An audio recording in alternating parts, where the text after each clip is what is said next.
पावसाने तर आज वाटच लावून टाकली. तर रामकृष्ण हरी मंडळी तर झालं आज असं, पाऊस आल्यामुळे आपलं पूर्ण चारा भिजून गेला होता.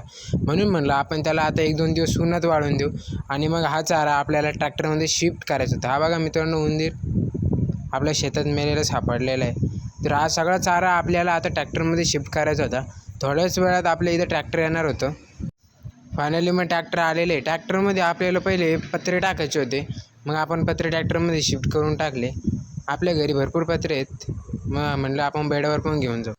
पत्रे आपल्याला या सांगण्यासाठी लागणार होती, कारण की आता पावसाळ्यात सगळं बेडाचे पत्रे फुटले होते. म्हणून आपण मग हे बघा, आपण शेडचं काम केलेलं होतं, त्याचे काही घरातले पत्रे. फायनली आपण सगळा चारा रचून आता आपण आपल्या बेडावर ट्रॅक्टरमध्ये घेऊन आलो होतो आणि आता आपल्याला तो खाली काढायचा.